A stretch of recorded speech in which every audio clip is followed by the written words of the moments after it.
In 1971, even as his breakthrough hit, Ain't No Sunshine, soared to the top 10 of Billboard's Hot 100 chart, Bill Withers had a backup plan. He was still employed at an aircraft parts company where he made toilets for 747s. The cover of the singer's debut album features a grinning Withers leaning up against a brick wall holding a lunch pail. As noted in a 2015 Rolling Stone profile, the photo was taken on his lunch break at the factory. Withers, who died March 30 of heart complications, had a notably brief recording career for someone whose work has become so ingrained in the American songbook. He largely stopped recording in 1985, leaving his soulful songs to be reinterpreted by other artists or featured in countless poignant and pivotal scenes on screen. One of the most interesting aspects of his career is that it started, essentially, on a whim. Appreciation. Bill Withers, on repeat. I lived a good portion of my life before I started to play music, Withers recalled in Still Bill, the 2009 documentary about his life and career. He was in his late 20s when, as he told Rolling Stone, he bought a second-hand guitar after seeing R&B singer Lou Rawls perform at an Oakland, California, bar. But it wasn't necessarily musical inspiration that motivated the former Navy aircraft mechanic's purchase. The bar manager had groused that Rawls was late despite being set to earn $2,000 from the gig. When Rawls finally arrived, women flocked to him. I was making $3 an hour, looking for friendly women, but nobody found me interesting, Withers recalled. That changed quickly after Withers taught himself to play the guitar and began writing songs in between factory shifts. He saved enough money to record a demo and began shopping it to labels before landing at Sussex Records, the now-defunct company that would release Just As I Am and 2 subsequent albums. He was laid off from Weber Aircraft ahead of his debut album's release, but his luck had changed dramatically by the time Ain't No Sunshine peaked at number 3 on the Hot 100 that fall. It's funny because I got 2 requests in one day, Withers mused in Still Bill.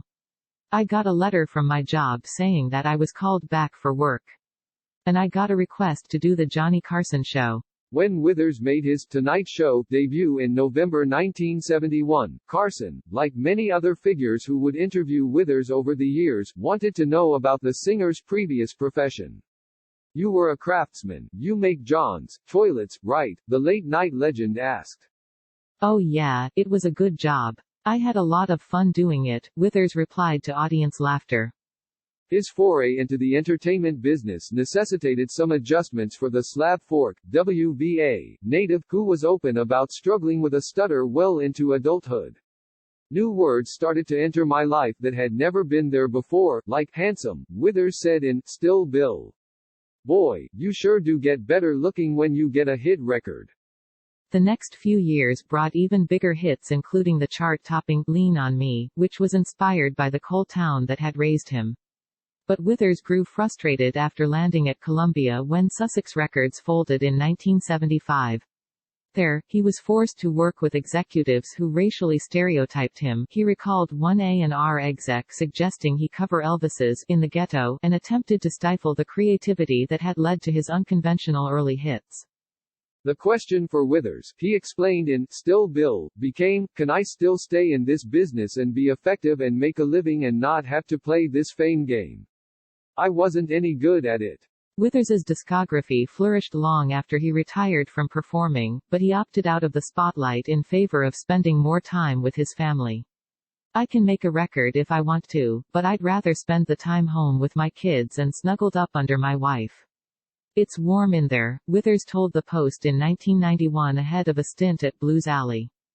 "One of my favorite quotes is from Louis Armstrong," Withers added. "Better a has been than a never was." Quote. Nearly 25 years later, Withers appeared to have no regrets. "This business came to me in my 30s. I was socialized as a regular guy," Withers told Rolling Stone. "I never felt like I owned it or it owned me."